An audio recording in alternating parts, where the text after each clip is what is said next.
May the words of my mouth and the meditation of my heart be pleasing and acceptable in thy sight. O Lord, you are my strength, and you sure enough have been my Redeemer. We place this prayer on the wings of faith and hope, knowing whatever you decide is all right with us. It's in your name that we pray. Amen. Greetings and salutations to my church family, to my Facebook family, to my YouTube family. Welcome to our midweek Bible study. Someone has sagaciously suggested that dusty Bibles lead to dirty lives. You show me a dusty Bible and I'll show you a dirty life. Sin will either keep us from the Bible or the Bible will keep us from sin. We have been embarking on a series of studies in the book of Proverbs called A Pilgrimage Through Proverbs. A Pilgrimage Through Proverbs. And in our pilgrimage through Proverbs, we have been studying chapter 19. Chapter 19.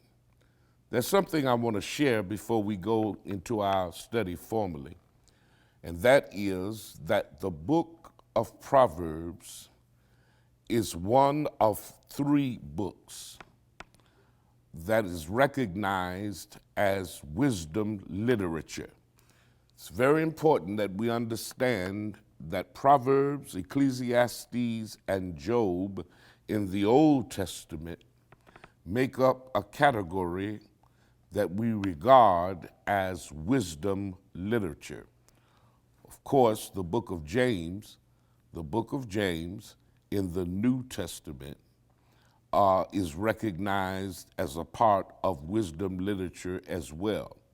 So throughout the Bible, there are four books that make up wisdom literature that are in the category of wisdom literature. That's Proverbs, Ecclesiastes, Job, and the book of James. In addition, beloved, we've discovered in our study that the book of Proverbs is really three books making up one book. The three books that make up one book. The first book, or the first segment or section that makes up Proverbs primarily deals with moral issues, The second book that deals primarily with miscellaneous issues, a mixture of issues, a variety of issues. And not only a variety of issues, but the third and final book is a book that deals primarily with monarchical issues. These three books make up the one book known as the book of Proverbs. Moral issues, chapters 1 through 9. Miscellaneous issues, chapters 10 through 19 and verse 5. And monarchical issues of chapter 19 through chapter 31. With that being said, last Wednesday, we concluded our study in chapter 19 around verse number 5. So we will formally begin our study tonight in verse number 9. You remember, if you can recall and remember, we stopped in our study in chapter 19, verse number 5, concludes our study of miscellaneous issues. Monarchical issues began where miscellaneous issues ends.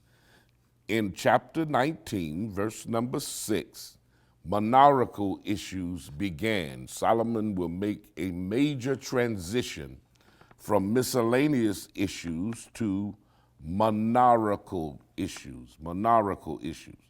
Now, the monarchical issues deals with where Solomon is addressing heads of state. He's addressing presidents. He's addressing prime ministers and those who are heads of state. He's also talking to those who are aspiring to be leaders. He's talking to those in leadership capacity. So monarchical issues would deal primarily with heads of state, presidents, prime ministers, and with leaders. Solomon has a word for leaders. He has a word for heads of state. Now, if you remember and if you recall, we talked about the transition from miscellaneous issues to monarchical issues. And in chapter 19, verse number 6, begins Solomon's attempt to talk to heads of state, And we began chapter 19, verse number 6. The subject matter changes to another subject, if you will, in our systematic study of the book of Proverbs, chapter 19. You remember that Solomon begins in chapter 19, verse number 6. He begins with the favor of the throne, the favor of the throne. And he's going to end with the fury of the throne. Because in a real sense, chapter 19 is broken up into two equal parts. The first part deals with the favor of the throne, and the second part deals with the fury of the throne, the fury of the throne. Now listen very carefully. The favor of the throne deals with acquiring the favor of people who have influence, So he talks about the favor of the throne, and then he's going to end chapter 19 talking about the fury of the throne. Look closely at chapter 19, beginning with verse number 6. You remember we talked about currying favor, because the climactic thought of chapter 19, verse 6, is the favor of the throne. Everything is pointing to acquiring favor from the throne, So the first anticlimactic thought, meaning that it falls under the climatic thought of the favor of the throne, the first anticlimactic thought is currying favor. In verse number 6, it's talking about currying favor, and we tagged it, look out for the prince. Look out for the prince. You remember? We talked about look out for the prince in verse 6. And also in verse 7, we talked about look out for the pauper. Look out for the pauper. So we first look out for the prince in verse 6, and in verse number 7, under currying favor, look out for the pauper. Look out for the pauper. Then in verse number 8, we talked about cultivating fundamentals fundamentals, going back to basics, if you will. And when we go back to basics in regard to the book of Proverbs, we must go back to wisdom. Wisdom. Solomon said in the long ago for the here and now that wisdom is the principal thing. Wisdom is the most important thing. Therefore, in order to cultivate fundamentals, we got to go back to basics, which is wisdom. Cultivating fundamentals in verse 8. Then in verse number 9, we tag this text, condemning falsehood. Solomon suggests sagaciously that God condemns falsehood in verse number 9. So tonight, we will formally begin our study tonight, our systematic study, in verse number 10. In verse number 10. And if you look at verse number 10, after we read verse number 10, Solomon is suggesting here that we do all we can to curb folly, curbing folly. That's the gist of verse number 10. Let's look quickly now at chapter 19, verse number 10, and see what Solomon has to say to our generation in these last and evil days. That's chapter 19 of the book of Proverbs, verse number 10. My copy says, and I'm reading from the English Standard Version, which is close to the King James Version. It says, delight is not seemly for a fool, much less for a servant to have rule over a prince. Let's read it again. Solomon says, delight is not seemly for a fool, much less for a servant to have rule over a prince. To have rule over a prince. In the King James Version, it uses the word delight. It uses the word delight. But a better translation would be luxury. Luxury. Luxury. Solomon equates delight with luxury. With luxury. Luxury. Here, Solomon says, living in the lap of luxury is not fitting for a fool. According to Solomon, living in luxury is not fitting for a fool. The sense of this text suggests that there are some wisdom-rejecting fools that are living in luxury, that are living in the very lap of luxury. Solomon says that it doesn't seem quite right for a fool to enjoy living life in the lap of luxury. It's not fitting to Solomon. No more than a fool, no more than a servant has rule over a prince. Yeah, has rule over a prince. Matter of fact, this topic was so important to Solomon.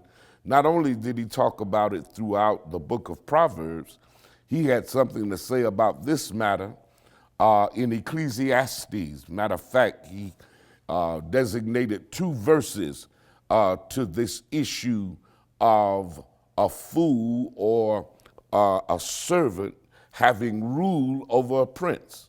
If you don't believe me, look at Ecclesiastes chapter 10, verses 5 through 7. Solomon talks about how unfitting it is for a servant to have power or authority over a prince, a person of nobility, a person of royal lineage. It's just not right to Solomon for a servant to have rule over a prince, to have rule over a prince. Much less, he's talking here from the perspective of the natural man. Has nothing to do with spirituality. He's looking at it from a practical sense, from the natural man's perspective. From the natural man's perspective, a slave would be unfit to rule. He would be unfit to serve in a leadership capacity. A servant, and he's equating here, don't miss this, he's equating here a servant with a fool in comparison to a prince or a person of nobility, a person of royal lineage. He's equating the servant with a fool. And he's saying that a servant, like a fool, is incompetent. He's incompetent. Not only is he incompetent, he has no training. He has no training. And because he has no training, his disposition will reflect the lack of training. It will reflect the lack of training. He also, according to Solomon, would be drunk with power. Drunk with power. And Solomon says, when a servant or a fool is drunk with power, look out for mismanagement, look out for abuse, look out for the abuse of power, look out for corruption and injustice. Solomon says injustice, corruption, mismanagement will run rampant when a fool or a servant has authority over a person of nobility, a person who has royal lineage. So in verse 10, Solomon is saying that we need to do all we can to curb folly. Curb folly. Now watch what Solomon does. In chapter 19, verse 10, he's talking about curbing folly. Curbing folly. Now watch the transition. In verse 11, he transitions from talking about curbing folly to talk about conveying forgiveness. Conveying forgiveness. Verse 11 has something to do with conveying forgiveness. Conveying forgiveness. Look at verse 11, if you will, with me. Verse 11, chapter 19, in the book of Proverbs, chapter 19, verse number 11. Here he says, the discretion of a man deferreth his anger, and it is his glory to pass over a transgression. Solomon says, the discretion of a man deferreth his anger, and it is to his glory to pass over, overlook a transgression. A transgression. Now, notice, if you will, that Solomon says it's the discretion in verse 11, the discretion of a man, the discretion of a man. Solomon is using the word discretion to equal wisdom. Yeah, he's calling wisdom discretion, and he's calling discretion wisdom. Notice here, when he uses the word discretion, a better word would be wisdom.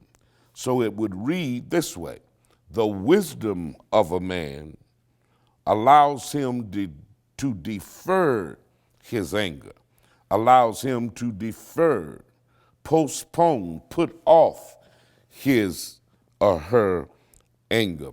So when he uses the word discretion, he's pointing to primarily, he's pointing to wisdom, Notice he says, his glory, it will bring him glory to overlook a transgression, to overlook somebody mistreating him.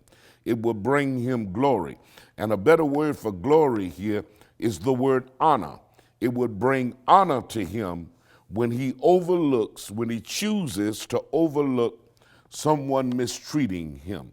It will bring him honor. It will make him look like a bigger man, a better man, or a bigger woman, or a better woman, if you will, if he overlooked a transgression. Transgression. Let's break that word down, transgression. What is a transgression? A transgression here, biblically speaking, trans means to go, gression means against. Against. Literally, you are saying crossing the line.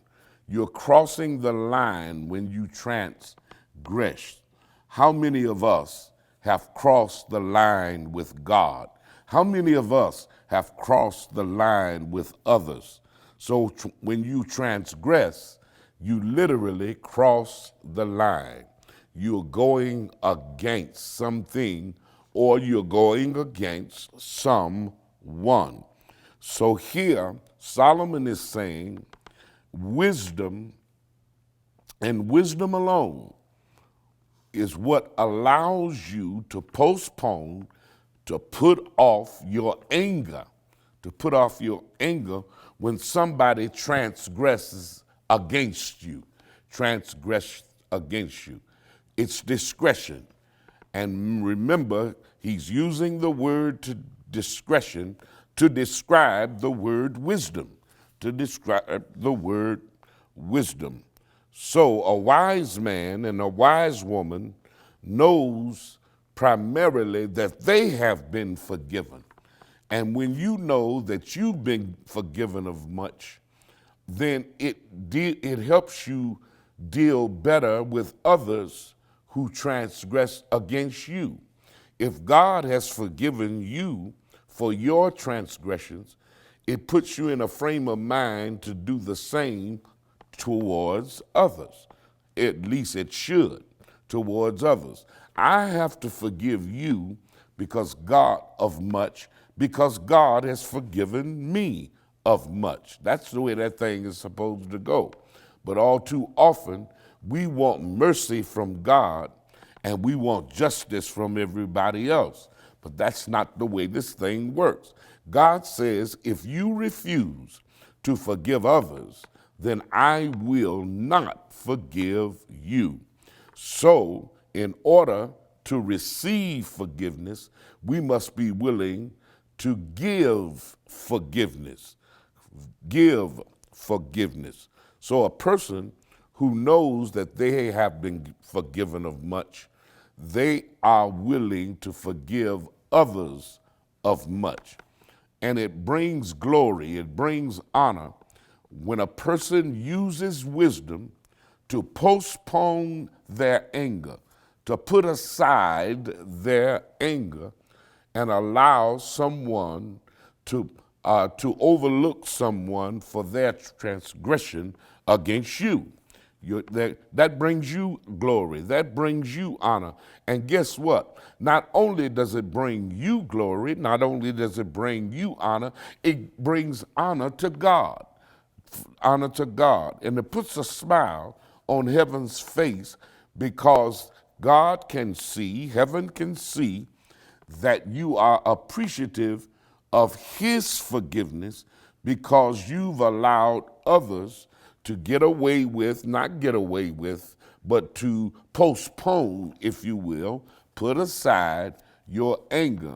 And it also shows that you're not petty, you're not small, because you don't have to have tit for tat, if you will. Yeah, tit for tat. There are people who are really into tit for tat. In other words, what you do to me, if you kill my dog, I'm going to kill your cat. They're tit for tat. And there's a lot of people in the world today who play the tit for tat game. But a person of honor, a person of wisdom will postpone, they will defer, as the Bible describes it. They will put aside their anger and know that they don't have to get back at a person for every little thing, for every transgression. And when you do that, it brings you glory, it brings you honor, because you fully realize that you don't have to get back for every transgression, but know when it is wise to overlook a matter or overlook a transgression against you. In addition, it's when I read this text, it also means a little bit more than just overlooking, putting aside, postponing, if you will, your anger. It also means that you're able to shun, you're able to deal with personal insults, personal insults. It gives you the ability, this wisdom, this discretion gives you the ability to shrug off personal insults, because you do know that in transgressing against a person, personal insults are often used to transgress, to cross the line. You cross the line verbally, if you will. But this wisdom, this discretion, will give you the ability to overlook not only what people do to you, it will also help you shrug off what people say to you. What people say to you. So look what we've done. We've studied verse number 10, where we talked about curbing folly. Verse number 10 deals with curbing folly, curbing folly. And then verse number 11 deals with conveying forgiveness, conveying forgiveness, conveying forgiveness. Now, when verse 11 concludes, the first section, you remember I told you from the outset that this chapter, chapter 19, can be equally divided into two sections, into two segments, if you will. The first segment runs from verse number 6 to verse number 11. Verse number 11. The second section, the second segment, will run from verse 12 all the way to the end, verse 29 to verse 29. And remember, the first section deals with the favor of the throne. Verses 6 through 11 deals with the favor of the throne. Now Solomon is about to transition from talking about the favor of the throne to talk about the fury of the throne. The fury of the throne. In verse 11, that ends the first section, the favor of the throne. And now in verse 12 begins the second section of chapter 19, and that's going to deal primarily with the fury of the throne, the fury of the throne. Let's look at verse number 12, if you will. Verse number 12, let's read out of the Word of God in the book of Proverbs, chapter 19, verse number 12. And let's see what Solomon has to say to us in verse number 12. Listen at it. The king's wrath is as the roaring of a lion, but his favor, it is as dew upon the grass. The dew upon the grass. Notice what Solomon says. He says, the king's wrath is like a roaring lion. However, his favor is like the dew upon the grass. The dew upon the grass. The king's wrath is like the roaring of a lion.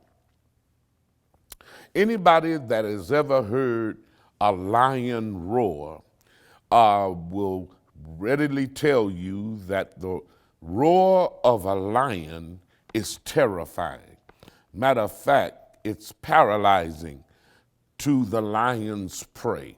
Just to hear the roar of a lion is terrifying in and of itself. The same is true, Solomon says, of the wrath of a king. It's terrifying, it's paralyzing, if you will.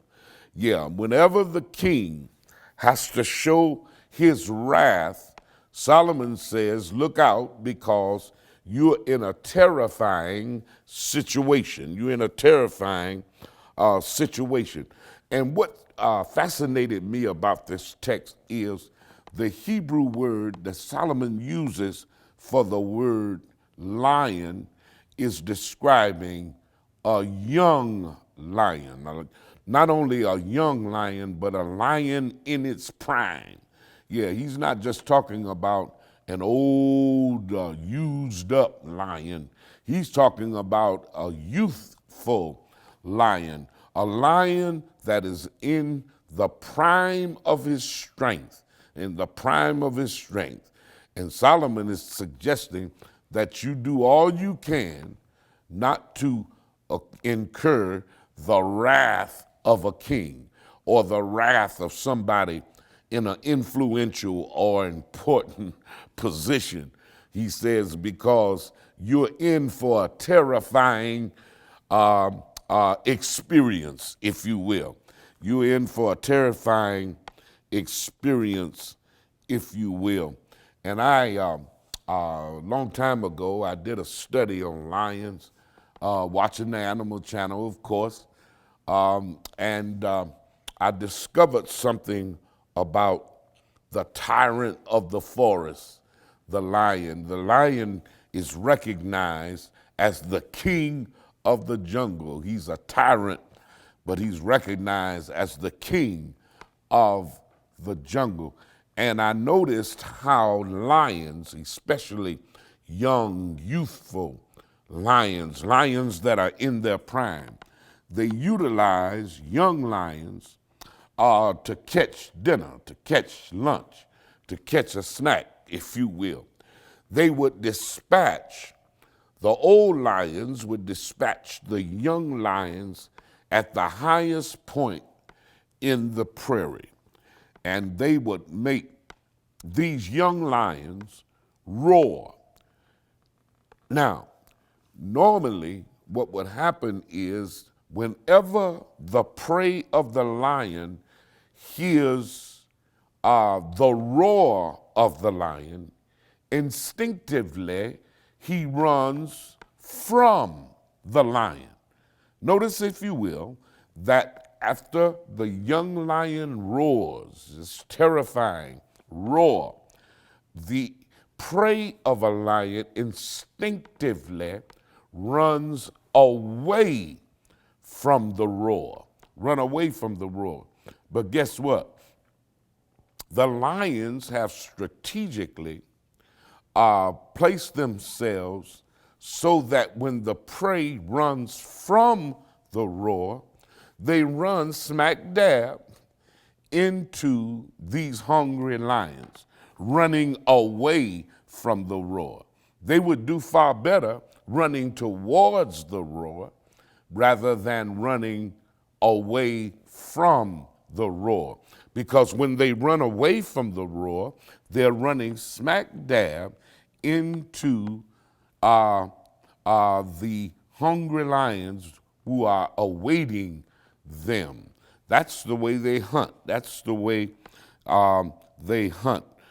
So a lion's roar is distinctively done 2 times. Yeah, you will hear the roar of a lion in 2 instances, if you will. When they catch their prey, they will roar to notify other lions that they have caught dinner, they've caught lunch, they got a snack, so that the other lions will come and share in the bounty, if you will. So whenever they catch prey, they will roar to notify other lions that they have caught dinner. Not only when they catch their prey, and they also roar when they have caught their prey. What's the difference? It's a distinct difference. When they are catching their prey, they roar for help. They roar for help to come and help make sure that the prey doesn't get away. And when they are catching their prey, they roar for help. But then, after they are successful in catching their prey, or they have caught their prey, then they notify the other lions that they have successfully caught their prey. So Solomon says that the wrath of the king, the wrath of a person of influence, the wrath of a person who's in an important place, in an important position, is like the roaring of a lion. But he goes on to say, the favor of the king is like the dew that's upon the grass.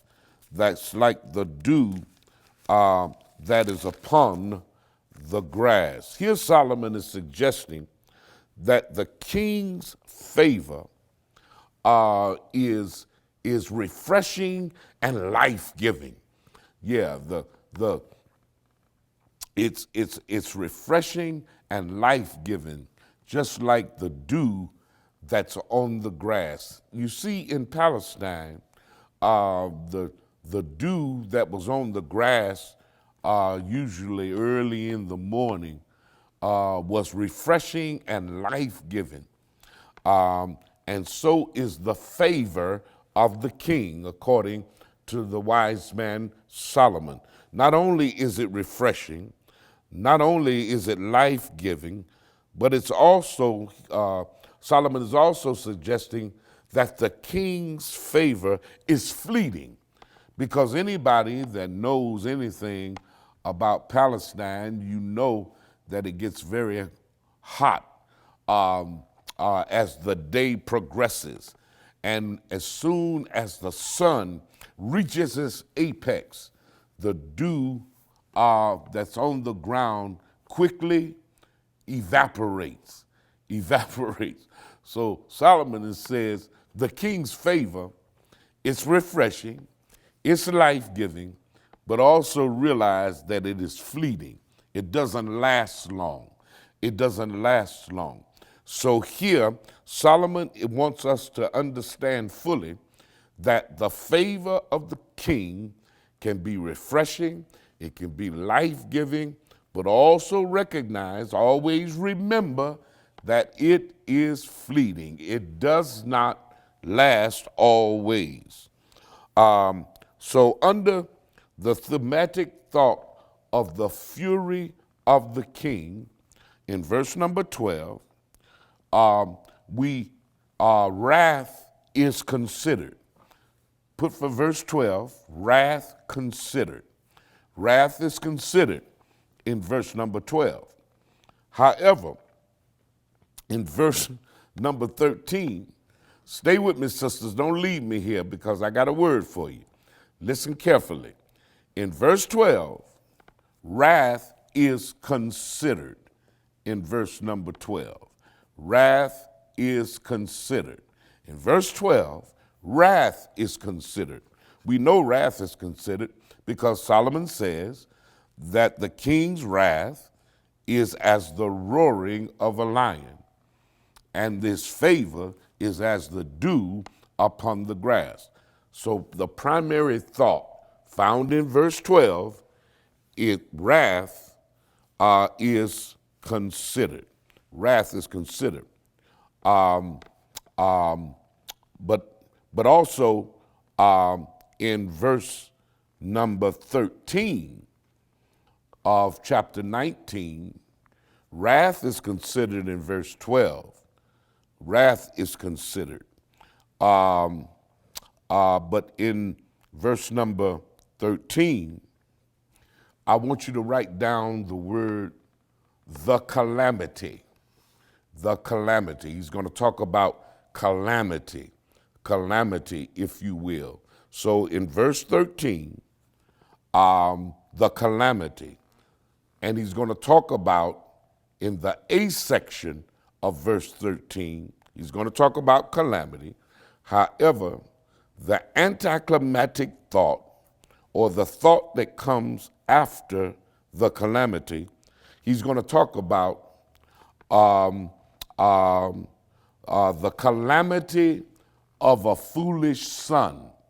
He's going to deal with the topic of what it means to the calamity of a foolish son in the A section of verse 13.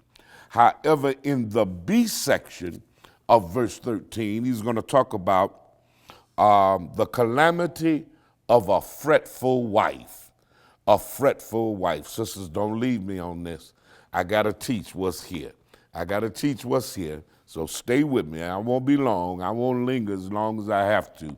I'll just stay there long enough to teach what's in the text. So it's going to be a little bumpy here. But Solomon has a word in regard to the calamity. The calamity. The calamity of what? The calamity of a foolish son and the calamity of a fretful wife. Or better yet, I call it the calamity of a fretful spouse. Fretful spouse, so I can keep my S's going. Son and then spouse, they both start with S, so I like to keep my stuff, Okay, anyway, the calamity of a foolish son and the calamity of a fretful spouse. Fretful spouse. Let's see what Solomon has to say in verse number 13. Both A and B sections of verse number 13. He says, a foolish son is the calamity of his father, and the contentions of a wife are like a constant dropping from a leaky roof. Okay, let's unpack this and let's see what Solomon is trying to say to us in these last and evil days. He says, a foolish son is the calamity of his father.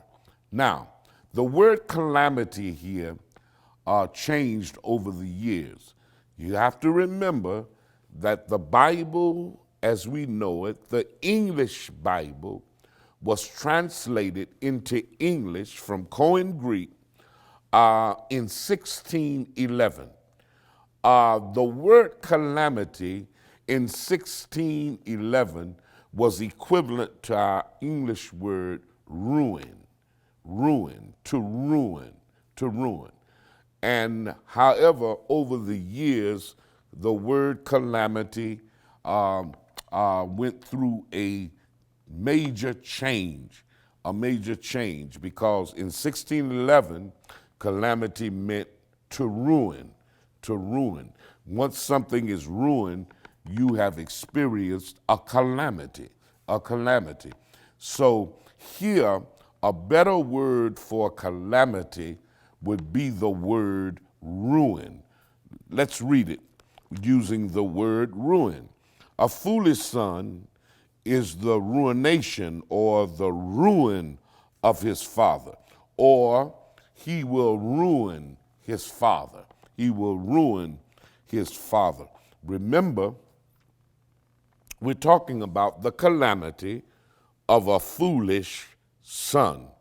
a foolish son. Solomon says that a foolish son will ultimately ruin his father, will be a ruin to his father.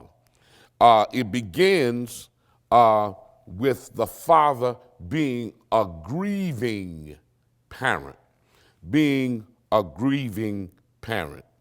Yeah, to any parent, whether it's the father or the mother, to have a foolish son or daughter um, um, will cause the parent to grieve over the foolishness of their son or the foolishness of their daughter. Notice that on the emotional scale, it begins with grief. The father begins to grieve immediately because of his son or daughter's foolishness. Son or daughter's foolishness. But it begins with grief, but it ends with ruination. It ends with being ruined, if you will. Yeah, a grieving father will ultimately ruin his health. He'll ultimately ruin his life, if you will, and ultimately ruin his entire life trying to rescue a foolish son or trying to rescue a foolish daughter. It will cause him to be ruined. His health will be ruined. Matter of fact, a lot of parents go into bankruptcy when our children are involved in some criminal act and you have to get a lawyer, you got to take it to court. And many parents have gone bankrupt as a result of the foolishness of a foolish son or the foolishness of a foolish daughter. But notice again that Solomon says that a foolish son will ultimately ruin his parents.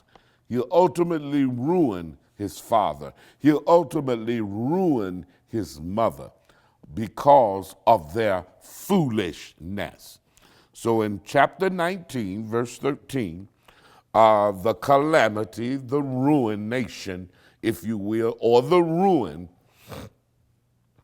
in chapter 13, he talks first about the calamity of a foolish son, of a foolish son. That's what he talked about in verse number 13. However, in 13b, in the B section, he transitions from talking about the calamity of a foolish son to talk about the calamity of a fretful spouse, a fretful spouse or a fretful wife here in particular.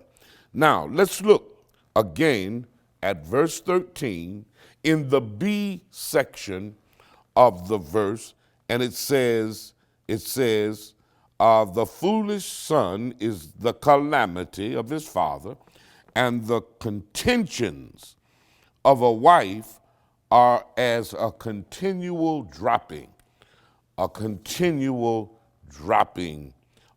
if you will. In the A section, Solomon talks about, or he looks at a man's problems that can arise as a father. Yeah, the problems that arise in a man's life as a father.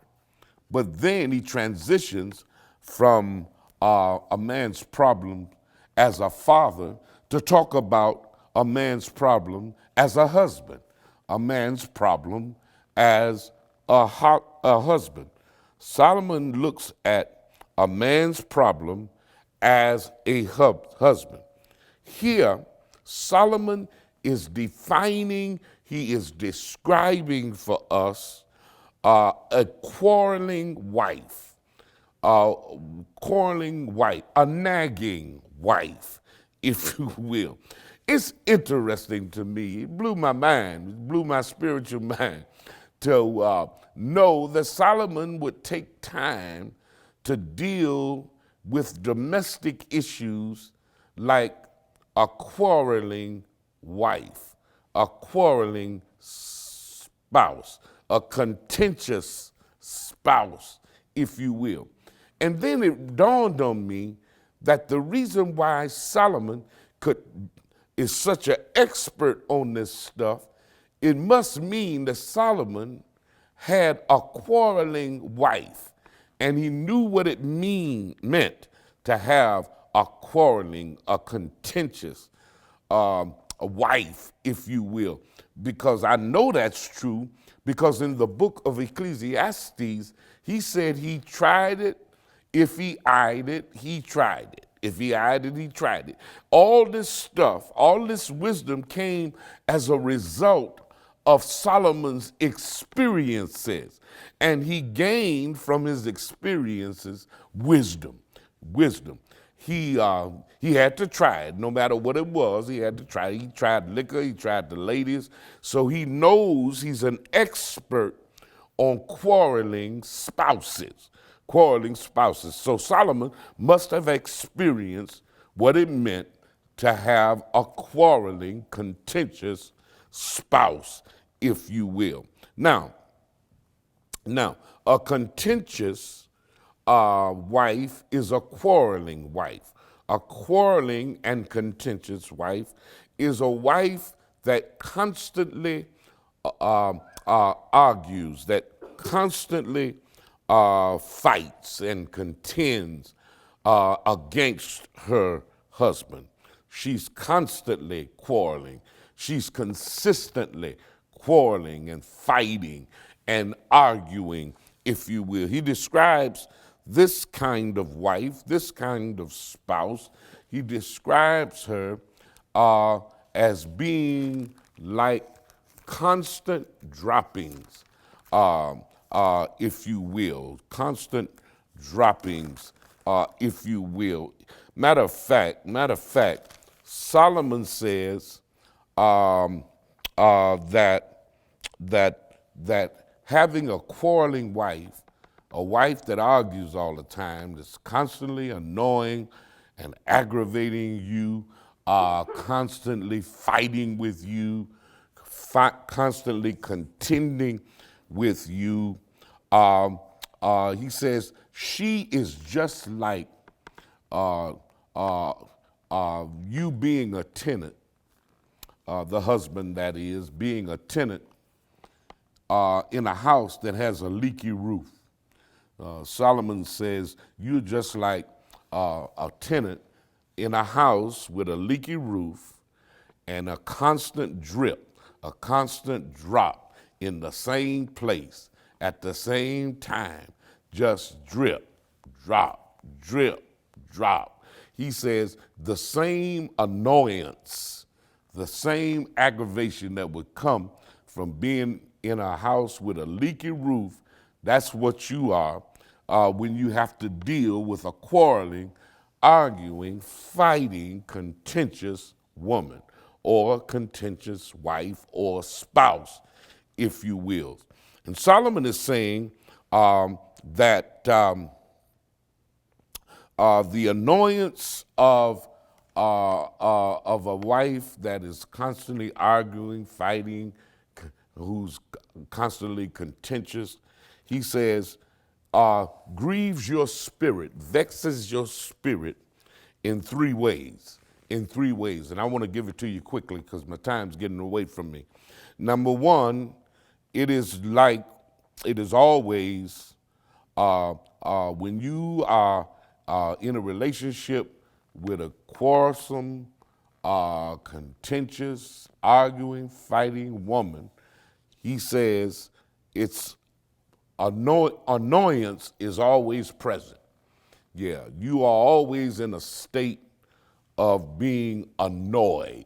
You will always be in the midst of trouble. And number two, he says, as a result of this constant fighting and arguing, it will erode and destroy the relationship. It will erode and destroy everything good, everything valuable about that relationship. And it comes about as a result of some basic underlying problem with your relationship,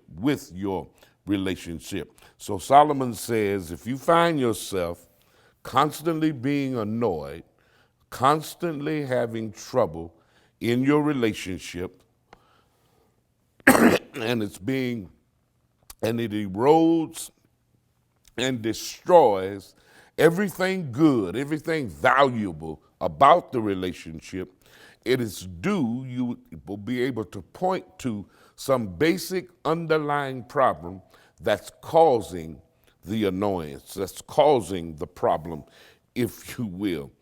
Uh, um, the and, and again, Solomon says it's just like you being a tenant in a house with a leaky roof.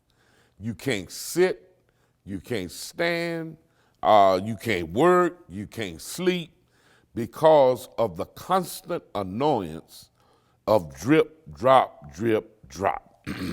That's what Solomon said. I didn't say that. I'm only teaching the lesson. Don't kill the messenger. What I'm trying to tell you is Solomon says that it's annoying to live in a home, live in a house, and God bless you if you have to live in a house that way with a woman that's that way. God bless you. God be with you, because there's nothing more annoying, there's nothing more grieving than to be in constant disfellowship with someone that you care about and somebody that you love. There is an old Arab proverb that says there are three things that make a house unlivable. There are three things that make a house unlivable, and I want to share it with you. It says there are three things, according to this Arab proverb, that there are three things that make a house unlivable, that makes a house impossible to live in. First, it says, any house that is infested with insects and bugs, it's impossible to live in that house. Not only a house that's infested with insects and bugs, but any house that has a leaky roof, it's impossible to live in that house. And last but not least, this Arab proverb says that any house is unlivable when you have to live with a nagging wife. Under the banner of the thematic thought of the fury of the throne, remember in verse 12, wrath is considered. Wrath is considered. And it talks about, in verse 13, the calamity of a foolish son, and it closes, verse 13, with the calamity of a foolish spouse. I see that my time is well spent. I will now stop at verse 13, and we'll pick up next week, if it be the Lord's will, in verse number 14, where we talked about wrath considered. In verse 14, Solomon's going to teach us where woes, W-O-E-S, woes are considered. Woes must be considered. I hope this lesson tonight was a blessing to you. I certainly enjoyed studying for this lesson tonight, and I pray that it will serve to be beneficial, to serve to help you along the way as we consider the words and the wisdom of Solomon, the wise man Solomon. Beloved, we're thankful for you tuning in. There's so many people streaming nowadays, and you thought enough of us to share these few minutes, this moment with us, and we're just thankful that you shared this study time with us. And again, we pray that this study time, this study period, this study of chapter 19 will be beneficial and helpful in your walk with the Lord. Beloved, it's far better to have God and not need Him than to need God and not have Him. If you walk with God, God will walk with you. God bless you till we meet again.